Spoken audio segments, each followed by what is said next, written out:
We're now 3 days into Indiana Fever training camp, and let me tell you, Sophie Cunningham is putting on a show.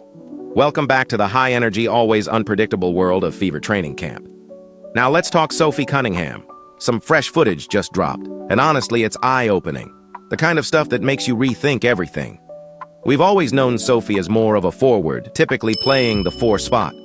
That's how Phoenix used her, as a power forward. But here's where things get interesting. On her Full Court podcast, Lexie Brown recently said Sophie's true position is actually the 3. That small forward role fits her game more naturally. And with the way the Fever are planning to run a motion-heavy up-tempo offense, Lexie believes Sophie is primed for a breakout season, one that could go far beyond what we saw in Phoenix, where she was slightly out of position. But after watching this new footage, I'm asking, why stop at the 3? What if I told you Sophie could realistically play the 1, the 2, the 3, and yes, even the 4 thanks to her Mercury experience? I know what you're thinking. Sophie Cunningham at the 1? Running point? Sounds wild, right? But don't. Judge until you see the tape. Let me break it down. In one clip, we see Sophie bringing the ball up the floor. Yes, Sophie, with the rock in her hands, running point. She's calling out plays, directing traffic like a floor general. Quick dish to, wait, that's Jalen. And boom, a clean, sharp, confident cross-court pass to Lexie. What really stands out is her leadership. She's in those huddles motivating, communicating, demanding tempo. Let's pick it up. We've got to be quicker than them. That's not just playing the game, that's owning it. From what we're seeing, it looks like the Fever coaching staff is experimenting, giving Sophie a few runs at the point guard spot. And to be fair, with this only being day 3 of camp, everyone's still adjusting to the system. I've been keeping an eye on Sydney Colson's passing. While she's bringing her usual energy, her facilitation hasn't been as sharp as expected just yet. Again, early days, but that's what camp is for.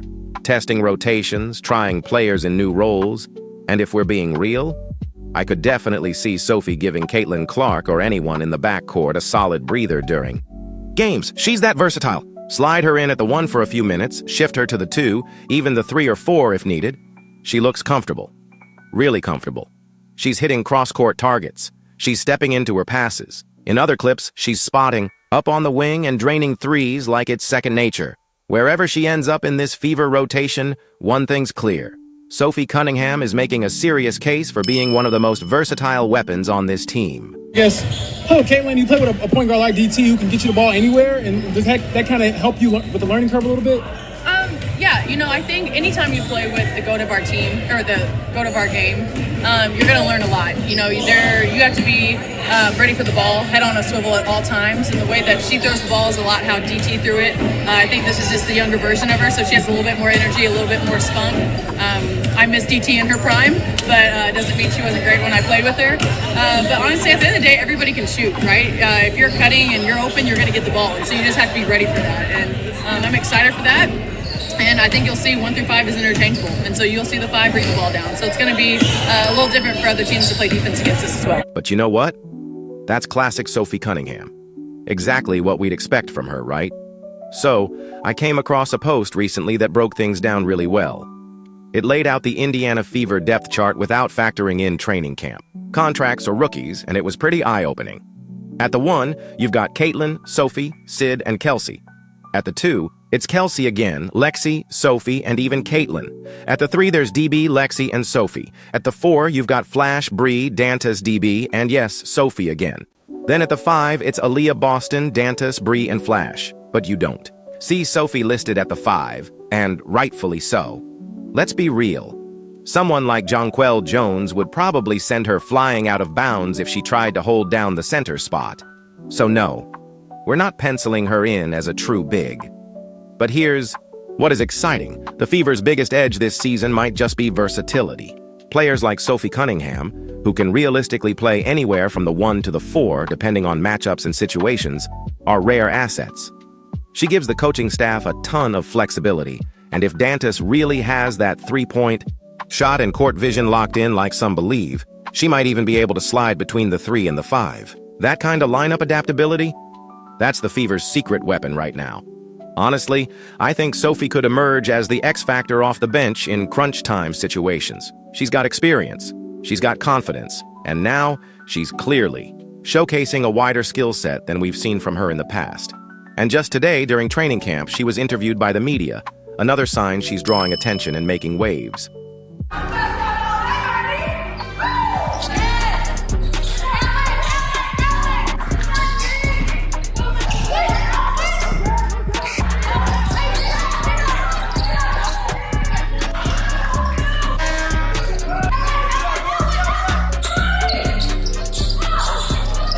So here's the funny thing.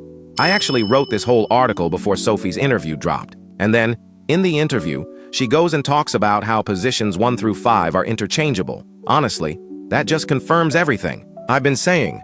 That level of flexibility is exactly what could make the Indiana Fever so dangerous this season.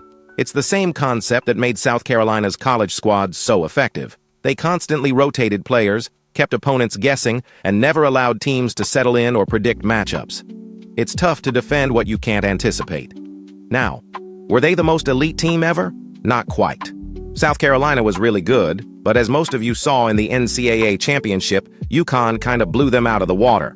Still, the point stands. The rotation game works. And that's exactly what the Fever are tapping into with versatile players like Sophie Cunningham, who can slide seamlessly from the 1 to the 4. That unpredictability becomes a serious advantage. The Fever even dropped some behind-the-scenes content showing just how much Sophie brings, not just with her play, but with her energy. So here's a quick look at the vibes she's bringing to this team. Confident, spirited, and absolutely locked in. Winners before, what is it like to join a new group of winners and kind of establish that culture here?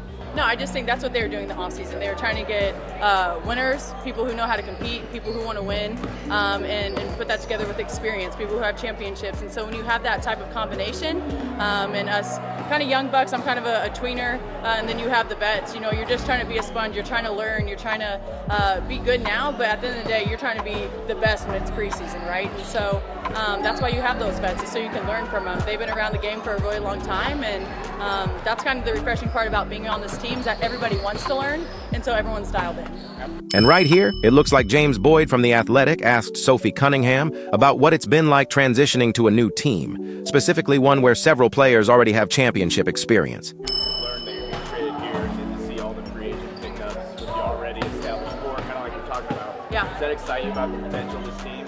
Oh my gosh. You know, I'm not going to put any poster board material up there, but I do think that everyone knows that we have something special here.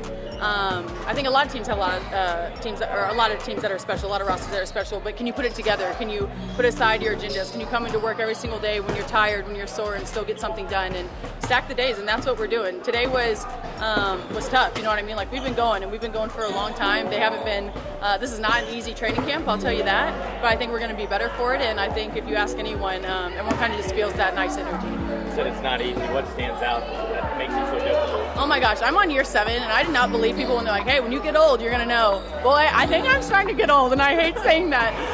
But no, it's just, we play fast, right? We're gonna be quick, we're a running gun, we're a shooting team. But with that, you gotta get your cardio. With that, you have to play fast and play smart. And so there's a fine line between that, and we're all trying to get that. There's a lot of people here, a lot of different rotations. A lot of people that you haven't played with before, so you have to know where they want the ball, when they want it, their rhythm, their style of play. And so a lot of people are learning, but it's fun, right? Everyone's excited to be here, everyone's working hard. We've had 3 really, really good days. I've been noticing a bit of a pattern. Every single player who's been interviewed keeps saying the same thing. Everybody wants to be here. And that matters. No matter what outside narratives are circulating, no matter what personal agendas. People might assume the vibe inside training camp is crystal clear. This is a group that's locked in and focused. Everyone is showing up, putting in the work, and grinding with one shared goal: to reach that elite level of basketball. Sophie even emphasized it again in another interview. It's that same consistent message. Everyone's pushing themselves. Everyone's dialed in, and that kind of culture, that's what separates good teams from great ones. Now let's take a look at what she had to say about it.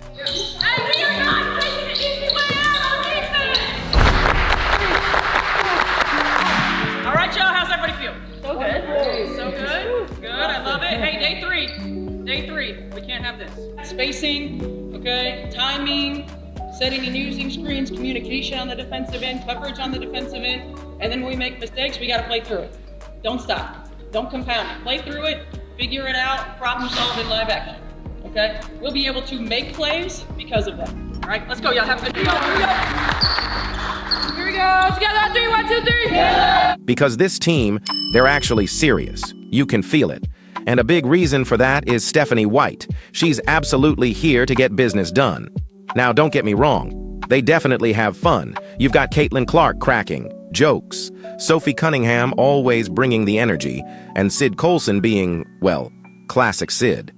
There's no shortage of personality in that gym. But at the end of the day, Stephanie White stands on business. And it shows. Just watch her. She's locked in. Every movement intentional. No wasted motion. No fluff. Even the footage the team is releasing has the playbook blurred out. They're not playing around. This is a team with real goals and a head coach who's making sure every single detail is accounted for. Take a look for yourself. This is what building a serious contender looks like. Now let's take a look at what she had to say about it.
Our body to move quickly and our minds to slow down.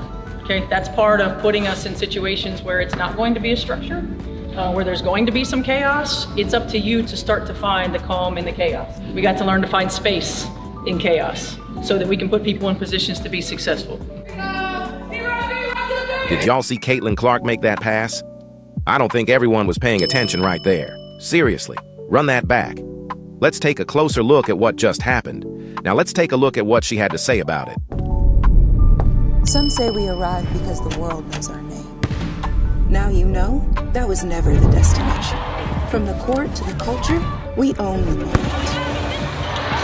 We're not here to chase greatness. We're here to claim it. Our ambitions don't fit into headlines or highlight reels. Our road games sound like home games because our fans don't ask for permission to dominate. So if you thought we arrived, 2 more for Boston. now you know. We're not here for the moment. We're here for the takeover. What's really standing out right now is the balance. They're not joking around too much. There's a serious, locked-in mentality across the board. But at the same time, the vibes are high. High fives everywhere, constant support. It genuinely feels like a team. And honestly, this is shaping up to be an incredibly exciting season for the Indiana Fever. I'm hyped, and I know a lot of you are too. The chemistry is there, the intensity is there, and they're having fun with it. Case in point, Sophie and Caitlin. Those two are like best friends who need to be separated in class for talking too much.